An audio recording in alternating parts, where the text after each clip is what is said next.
però no només, hi ha algunes coses de més. Per exemple, l'altre dia una dona de llet deia no, sí, jo vaig riure molt al començament, però al final vaig acabar plorant, no? Dic, ostres, hi ha un capítol que sí, que és una mica més així, ja us ho trobareu si us ho trobeu, no? Però el cas és que simplement intentant seguir alguns recorreguts personals, són alguns apunts que us ho podeu prendre com a punt de partida, com a punt d'arribada o com a suggeriment o com un fil que pots estirar i a partir d'aquí tu fer via.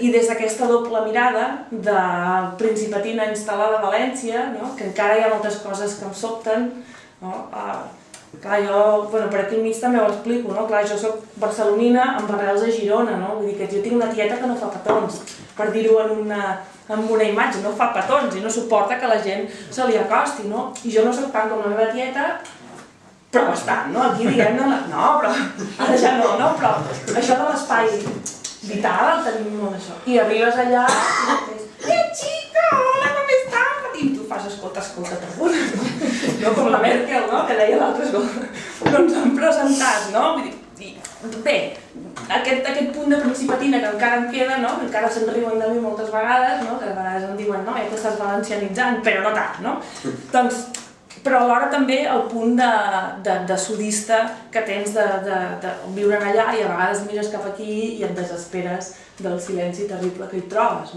aleshores, des d'aquesta doble mirada està confegit aquest llibre. El llibre té, ja sé que sona, no sé si queda gaire bé dir-ho, però no he trobat una altra expressió i de moment és la que faig servir, té voluntat de magareig, el llibre. Vol dir que és per això, per agafar-lo i toquetejar-lo i rebregar-lo i agafar-lo del dret i de l'inrevés. Està dividit en dues parts, són com, jo diria rutes, però tampoc són ben bé rutes, no és una... Jo l'he vist a la Casa del Llibre allà a València, el tenen amb les guies de rutes, dic, ai, si cola, saps? Guia, doncs autoagafa-li, ja veuràs que t'hi trobaràs, no dic res.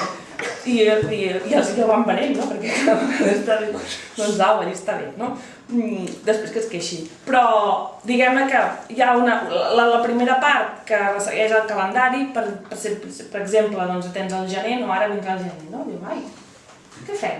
Anem cap allà, on podem anar? Doncs, per exemple, a celebrar Sant Antoni a la Todolella, que és la festa més bèstia en la que m'he trobat en ma vida i que més o menys està aquí explicada, però que s'ha de veure perquè no s'acaba d'entendre fins que no hi ets.